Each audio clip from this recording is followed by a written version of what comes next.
ಹೇಳಿ ಸರ್ ಹೇಳಿ. ನಾನಿದ್ದೀನಿ ನಿಮ್ಮ ಮೊಮ್ಮಗಂತರ ಅಳದೇನಿಕ್ಕೆ ಆರಾಮಾಗಿರಿ. ಭಗವಂತ ಇದ್ದಾನೆ, ಭಗವಂತ ಇದ್ದಾನೆ, ನೋಡ್ಕೊತಾನೆ. ಒಬ್ಬ ವ್ಯಕ್ತಿ ಬದುಕಬಾರ್ದು ಅಂತ ಜನಕ್ಕೆ ಇಷ್ಟ ಇಲ್ಲ ಅಂದ್ರೆ ಭಗವಂತಕ್ಕೆ ಇಷ್ಟ ಇದ್ರೆ ಬದುಕ್ತಾನೆ. ಭಗವಂತ ಇದ್ದಾನೆ, ಧೈರ್ಯದಿಂದ ಊಟ ತಿಂಡಿ ವ್ಯವಸ್ಥೆ, ಹೋಟೆಲ್ ವ್ಯವಸ್ಥೆ ಎಲ್ಲ ನಾವು ನೋಡ್ಕೋತೀವಿ.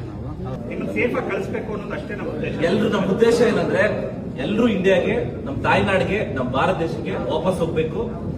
ನಿಮ್ ವಿಡಿಯೋ ನೋಡಿ ನಾವು ಇಲ್ಲಿಗೆ ಬಂದಿದ್ದು. ನಿಮ್ ಮನೆಯವ್ರಿಗೂ ಅಷ್ಟೇ, ಯಾರ್ಯಾರು ಇಲ್ಲಿ ನೋಡ್ತಾ ಇದ್ದೀರಾ ಅವ್ರ ಮನೆಯವರು ಯಾರು ಚಿಂತೆ ಮಾಡ್ಬೇಕಾಗಿಲ್ಲ. ಎಲ್ರು ನಮ್ ಜೊತೆಲಿ ಇದಾರೆ, ಸೇಫ್ ಆಗಿದ್ದಾರೆ. ನಾವು ಉಳಿದಿರೋ ಜಾಗದಿಂದ 10 ನಿಮಿಷ ಏನೇ ಇದ್ರು ಇಮಿಡಿಯೇಟ್ ಆಗಿ ಫೋನ್ ಮಾಡಿ, ಎಲ್ಲೇ ಇದ್ರು ಸರಿ ನಾವು ಬರ್ತೀವಿ. ಓಕೆನಾ?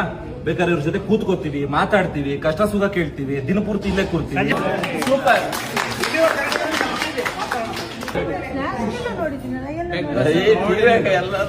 ಹೇಳಿ